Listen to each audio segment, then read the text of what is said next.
a Christian or to pursue holiness. That's what they teach.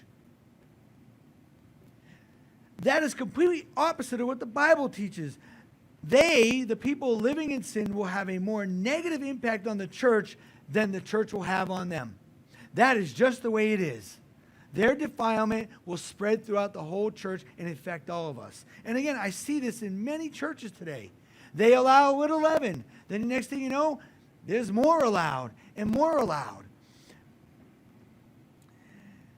That was the same reason why God wanted the Israelites to be separate from those around them, to not intermarry with the Canaanites. Why? Because he knew that if they intermarried with the Canaanites, that they would allow their false gods to become part of Israel.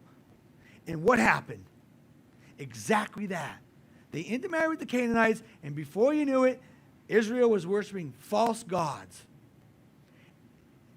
It also goes in the same way as I hear it all the time, where Christians believe it is okay to marry someone who is not a Christian. They might even have a completely different belief, not believe in God at all, and they think it's okay because, well, I'll influence them to accept Christ. However, in 99% of the cases, that's not how it works. The person who is not a Christian negatively influences the person who is a Christian.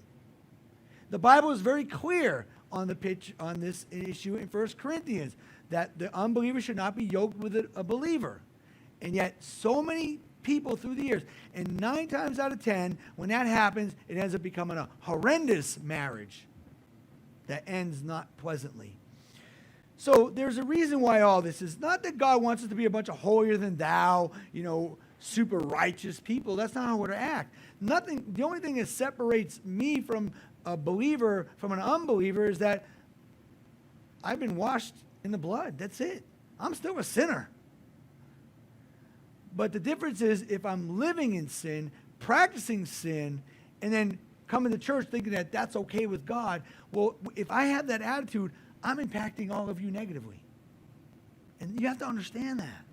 That's why the Bible is so clear on this issue. It's so clear on this issue. And so they intermarried the Israelites with the Canaanites, and sure enough, they started worshiping false gods. As a result, the church looks no different than the world when this happens. When we allow sin to impregnate the church, then we look no different than the world. Quote from a pastor: "We want the church to look as close to the world as possible so that when an unbeliever comes in, they will not see a difference and feel comfortable." What Bible are you reading? The church should look completely opposite than the world, so that when people come in, they go, "Wow, you're radically different. I need to either get with the program or get out." That should be the approach, not the other way around. And so this is what's going on here. When we live in sin or in disobedience, and when there is sin present, it affects everything, and it affects you. We all think sin is doing something bad, like lying or stealing, right? A lot of us, which it's true. That is sin. But when we don't do something that the Lord is telling us to do, even when it's meant to bless us, then that is also sin as well. And this is what Haggai is dealing with. You guys should be working on the temple, but you're not. It's not that you're out, living in, sin. You're not out drinking and doing drugs and all this other stuff. But you're not doing what I called you to do. There's sins of commission, which are those things you do: cheat, lie, and steal. There's also sins of omission, which means you're not doing what God has called you to do. That is also sin in God's eyes. And that's why he's calling them a sinful nation. You guys should be working on this temple and doing this, and you're not. And you're not. That's what's happening. It's not only important that we do God's work, but it's also important that we do his work with pure hearts that are devoted to God. For to not is sin, and therefore we are defiled, and we are defiled, everything then else is defiled. Again, people defiled in God's eyes spread the contamination, and it affects everything. We know this from the book of Jonah. Jonah was not doing what God had called him to do. Jonah said, "I want you to go to Nineveh." He went completely opposite. He said, I ain't going there. And so he was in the sin of omission. And therefore, the ship was having all kinds of storms, having all kinds of issues. It affected everybody on the ship. So finally, Jonah said, hey, this is all my fault. He corrected what he did. He jumped in. And then what happened is they were fine. And a lot of times, that's how often it is with the church. Hey, we got to deal with it. We have to ask the person, hey, get off the boat. It's not that we're trying to be mean and holier than thou. It's just that there's a protective element that we have to have for the church. And we got to understand that the church is called to be set apart and holy. And that's why. For 16 years, the people, because they were back in the land, they thought that they were holy just because they were back in the land. Yet the temple lay there in ruins. Again, they were called back to rebuild, and they weren't doing what God had called them to do. They started out great, but then they left it. So therefore, they were living in disobedience. The unfinished temple was a statement that it was a matter of indifference to them. This is not important to me. My life, what I do for myself, is more important than what happens in the temple or the church. Now, committing themselves to building the temple, rebuilding the temple, was a testimony that God mattered. And the same with us. When we commit ourselves to God in the ministry and to building of the church, because we know we're doing what God has called us to do, it shows us that the Lord matters. And so because they were living in sin, everything they did was affected and defiled. One area of disobedience, listen, one area of disobedience can ruin everything. Man, I can tell you, man, there's areas in my life you think, well, it's just a pinky nail sin. And that pinky nail sin infects my whole body with a staph infection. Because that's how sin works. It's ugly. We got to deal with it. We got to cut it off.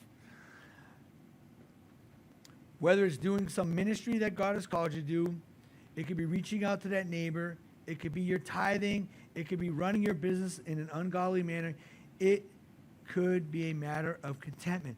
Whatever it is, get right with God. Do what he's called you to do in whatever area it is. Whatever area it is. Is there an area that you know that the Lord said to do this or that or stop that, and you are not? Then everything can get contaminated. But thank God it does not stay that way. Thank God it does not have to stay that way. The story doesn't end here because God wants to bless you. This comes to our second point in verse 15 through 19 is, if we want to experience God's full blessing, then we have to do what God has called you. Do I sound like a broken record sometimes? I've been on this kick for a long time. We got to be doing what God has called us to do, or else we will not experience the full blessing of God. I've shared with so many people through the years who are dealing with discontentment, struggling with what's going on. And I always say, if you're doing what God has called you to do, you're going to experience joy. You're going to experience happiness. You're going to experience these things that God wants you, because he wants to bless you. But he also has to have you walking in obedience. So Haggai is going to show them something, and he's going to prove his point. He's going to review their history, and he's going to draw out a point. Look at all that's happened in their life. During the time that they were being selfish, building their paneled houses, they experienced the discipline or correction of the Lord. What God is doing here by saying, I'm holding back, because that's what he's talking about. I'm holding back. I want to bless you, but I'm holding back because he's trying to get them back on track. It's not to be punitive. Sometimes we think God is up there with a whip, just waiting for us to make a wrong move and go, wrong move, bad boy, bad girl. And that's not how God operates. A lot of times he allows things, he's not disciplining us, but he's allowing just not things to be as blessed as they could be. You ever feel like that? Well, maybe it's a correctiveness. Oh, I'm going to tease you with this blessing because I'm trying to correct you. I'm trying to get you back on track. I feel like a T-Rex here, my little hand here. But I got this hand going all over the place, and this one just going like this. But really, a lot of what God does is corrective, not punitive. And we have to start looking at God in that manner. He's not coming down on them like he's doing corrective measures. Look, you have wine, you have clothing, but you could have so much more. And I'm not trying to teach a prosperity gospel here. But what I do believe is that throughout the scriptures, God does want to bless us in mighty ways. And I believe one of the biggest areas that God wants to bless us in is, ready for this? Contentment. Just contentment. It's not about just gaining more. It's about just being content. And I believe sometimes many of us feel discontentment because of the fact that we're not doing all that God has called us to do. And we're wrestling because God's allowing his corrective action, to operate in there to get us back where he wants us to be. And so I don't know where I'm at. I'm way off on a tangent, but that's okay because it all fits.